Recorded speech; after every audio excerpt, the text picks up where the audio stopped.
সদৌ টাই আহোম ছাত্ৰ সন্থা আটাচু উদ্যোগত মৰাণত কেন্দ্ৰীয়ভাৱে অনুষ্ঠিত মহাবীৰ লাচিত দিৱসৰ উপলক্ষে অনুষ্ঠিত বিশাল সাংস্কৃতিক শোভাযাত্ৰা উদ্বোধন কৰে কেন্দ্ৰীয় মন্ত্ৰী পবিত্ৰ মাঘেৰিটা।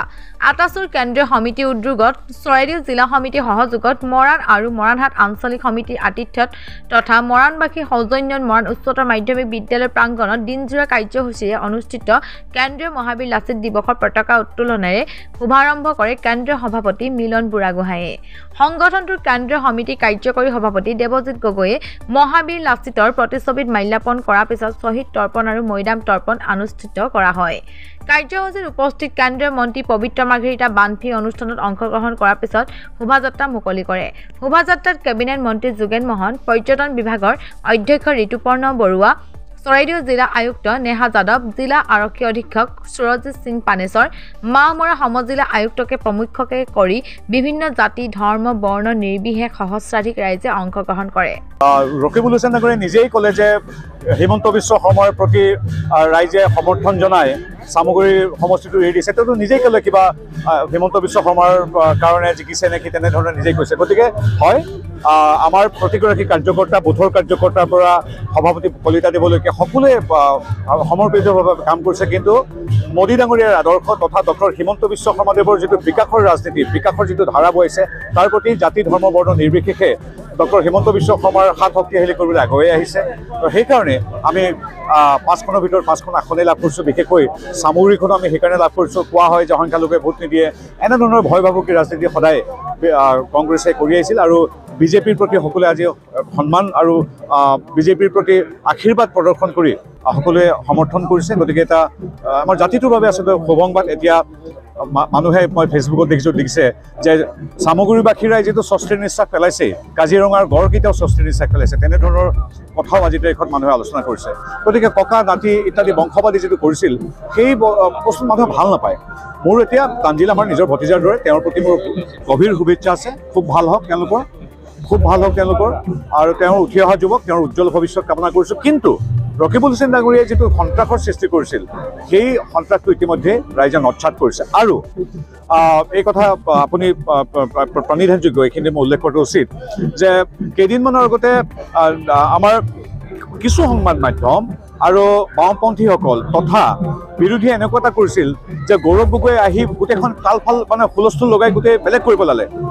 আনকি বহুতে বিহালীৰ ইলেকশ্যনটোক ৰেফাৰেণ্ডামো আখ্যা দিছিল।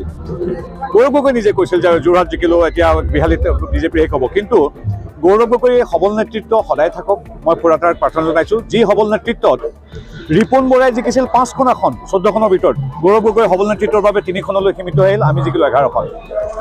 ৰিপুণ বৰা ভূপেন বৰাহঁতৰ নেতৃত্বত বিগত বিধানসভা নিৰ্বাচনত আমি পাইছিলোঁ 76, 77, তেওঁলোকে পাইছিল 50।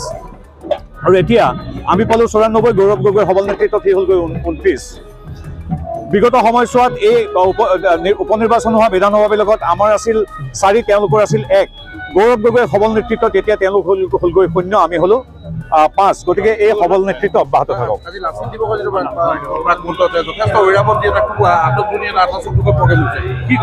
চাওক, আটাচুৰ যুৱ নেতা আমাৰ মিলন তথা আমাৰ দেৱজিৎ হাতৰ সবল নেতৃত্বত স্থানীয় সমাজকৰ্মী সুৰুজ দিহিঙীয়া ডাঙৰীয়াৰ ইয়াৰ সহযোগত আমাৰ স্থানীয় ৰাইজে জাতি ধৰ্ম বৰ্ণ নিৰ্বিশেষে আহোমুখ সমন্বিত প্ৰতিটো সম্প্ৰদায় আহি হাতে হাত ধৰি ইয়াত এটা বিশাল আয়োজন কৰিছে আটাচুৱে। আমাৰ কুলীন পুথৰসকলক তথা মহাবীৰ লাচিত বৰফুকনক আজি 402 বছৰীয়া এই জয়ন্তীত স্মৰণ কৰিছে এটা বিশাল শোভাযাত্ৰাৰে, অন্যান্য সাংস্কৃতিক শৈক্ষিক অনুষ্ঠানেৰে। গতিকে এটা খুব সুন্দৰ অনুষ্ঠান। আৰু এই মঞ্চতে ইতিমধ্যে ডক্টৰ হিমন্ত বিশ্ব শৰ্মাদেৱকো আমি ধন্যবাদ জনাইছোঁ। আমাৰ লাচিতৰ এই সত্তাটোক ৰাষ্ট্ৰীয় আন্তঃৰাষ্ট্ৰীয় প্ৰেক্ষাপটলৈ আমাৰ প্ৰসাৰ আৰু প্ৰচাৰ কৰাৰ বাবে। গতিকে সামগ্ৰিকভাৱে এটা অনুপম পৰিৱেশ, দেশ প্ৰেমৰ এক পৰিৱেশ, কেৱল আহোম নহয় সমগ্ৰ অসমীয়া জাতিৰ স্বাভিমানৰ প্ৰতীকস্বৰূপ, শৌৰ্যবীৰ্য প্ৰজ্ঞাৰ প্ৰতীকস্বৰূপ লাচিত বৰফুকনক সমগ্ৰ ৰাজ্যৰ লগতে আজি মৰাণবাসী ৰাইজেও আটাচুৰ এই মঞ্চত আজি শ্ৰদ্ধা জনাইছে। আজিৰ দিনটো এক ঐতিহাসিক দিন। এই দিনটোত 24 নৱেম্বৰ লাচিতৰ 402 সংখ্যক আজি জন্মদিনত আজি সমগ্ৰ অসমৰ লগতে আটাচুৰ মৰাণ হাই ছেকেণ্ডেৰী এই ৰাজহুৱা খেলপথাৰত তেওঁলোকে উলহ মালহেৰে সাংস্কৃতিকভাৱে আজি এই লাচিত দিৱসটো উদযাপন কৰিছে। আৰু আজিৰ দিনৰ সাংস্কৃতিক শোভাযাত্ৰাত আমাৰ কেন্দ্ৰীয় মন্ত্ৰী, আমাৰ শ্ৰদ্ধাৰ পবিত্ৰ মাৰ্ঘেৰিটা ডাঙৰীয়াই সাংস্কৃতিক শোভাযাত্ৰা উদ্বোধন কৰাৰ পাছত আমি দেখিছোঁ সাংস্কৃতিক দলসমূহে এক বৃহৎ বৈশিষ্ট্যৰে আমাৰ কৃষ্টি সংস্কৃতি পৰম্পৰাগত সাজ পোছাক বিভিন্ন নৃত্যৰ যোগেদি আজি এই সাংস্কৃতিক শোভাযাত্ৰাত অংশগ্ৰহণ কৰিছে। আমি ভাবোঁ আজিৰ দিনটোৱে আৰু এই লাচিত দিৱসে আমাৰ মাজত একতাৰ আৰু ভাতৃত্ববোধৰ এনাজৰী অধিক কটকটীয়া কৰিব। আৰু এই বীৰজনক আমি আজি শ্ৰদ্ধাৰে স্মৰণ কৰিছোঁ। এই বীৰজনক বৰ্তমান অসমৰ মাননীয় মুখ্যমন্ত্ৰী ডক্টৰ হিমন্ত বিশ্ব শৰ্মা ডাঙৰীয়াৰ প্ৰচেষ্টাত আজি বিশ্ব দৰবাৰলৈ লৈ যোৱা হ'ল। যোৱা 400 বছৰীয়া জন্ম জয়ন্তী আমি দিল্লীত উদযাপন কৰিছোঁ। আৰু আমি এনেধৰণে তেখেতৰ আজি এক প্ৰতিমূৰ্তি তেখেতৰ মৈদাম হোলোঙাপাৰত যোৰহাটৰ যেনেকৈ নিৰ্মাণ কৰি দেশৰ প্ৰধানমন্ত্ৰী নৰেন্দ্ৰ মোদী ডাঙৰীয়াই উদ্বোধন কৰিছে। এইবিলাক হ'ল আমাৰ ইতিহাস বুৰঞ্জী আৰু ই আমাক জাতিটোক জীয়াই ৰাখিব।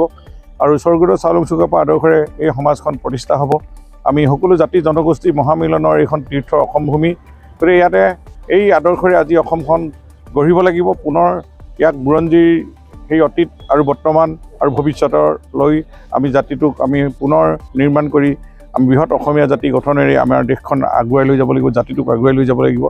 এই উপলব্ধি আৰু চেতনা জাগ্ৰত কৰিবৰ কাৰণে দেশ প্ৰেমৰ ভাৱ, জাতি প্ৰেমৰ ভাৱ আৰু হৃদয়ত লাচিতৰ যি তেজ, লাচিতৰ যি ত্যাগ, ইয়াক স্মৰণ কৰি আজি আমি তেওঁলোকৰ এই গৌৰৱী আৰু মৰ্যাদাসহকাৰে জীয়াই থকা যি লাচিতৰ এই দিৱস, এই লাচিত দিৱসত অংশগ্ৰহণ কৰি ভৱিষ্যতে আমাৰ অসমখনৰ জাতিটোৰ আৰু সকলোৰে মাজত ভাতৃত্ববোধৰ এনাজৰীডাল অধিক কটকটীয়া কৰিব বুলি মই আশা ৰাখিছোঁ। চাওক, আচলতে অসমীয়া জাতিৰ সাহস লাচিত বৰফুকন নৰিয়া দেহাৰে তেখেতে যুদ্ধ কৰি শত্ৰুৰ সৈতে দেশ উদ্ধাৰ কৰিছিলে। সেই লাচিত বৰফুকন আজি 402 বছৰীয়া জন্ম জয়ন্তী উপলক্ষে উদযাপন কৰা লাচিত দিৱস টাই-আহোম ছাত্ৰ সন্থাৰ কেন্দ্ৰীয় সমিতিৰ উদ্যোগত, চৰাইদেউ জিলা সমিতিৰ সহযোগত আৰু মৰাণহাট আৰু মৰাণ আঞ্চলিক সমিতিৰ আতিথ্যত সমূহ চৰাইদেউবাসী ৰাইজৰ সহযোগত আজি উদযাপন কৰা এই কাৰ্যসূচীত আমি এটা বাৰেৰহণীয়া শোভাযাত্ৰা আমি আয়োজন কৰিছিলোঁ। শোভাযাত্ৰাৰ শুভ উন্মোচন কৰিছে ভাৰত চৰকাৰৰ কেন্দ্ৰীয় মন্ত্ৰী পবিত্ৰ মাৰ্ঘেৰিটা ডাঙৰীয়াই। আৰু এই শোভাযাত্ৰাটো আচলতে আমি এইকাৰণেই বাহিৰ কৰিছোঁ যে লাচিত বৰফুকন কেৱল আহোম জনগোষ্ঠীৰ নাছিলে, তেখেতে প্ৰতিটো জাতি জনগোষ্ঠীয়ে ভৰপূৰ অসমীয়া আৰু অসম জাতিৰ লগতে দেশখন ৰক্ষা কৰিবৰ কাৰণে তেখেতে এটা নিদৰ্শন দেখুৱাই গৈছে। গতিকে এই আমাৰ যিটো শোভাযাত্ৰাত বিভিন্ন জাতি জনগোষ্ঠীৰ লোকে আচলতে অংশগ্ৰহণ কৰিছে। ইয়াৰ পৰাই লাচিতৰ যিটো আচলতে মহানতা তাক প্ৰকাশ কৰাবলৈ আমি চেষ্টা কৰিছোঁ। আৰু আমাৰ দিনজোৰা কাৰ্যসূচীত আমাৰ বিভিন্ন কাৰ্যসূচী হ'ব। সন্ধিয়ালৈ আমাৰ এখন মুকলি সভা হ'ব, তাতো বিভিন্ন আচলতে আমাৰ বক্তাসকলে অংশগ্ৰহণ কৰিব।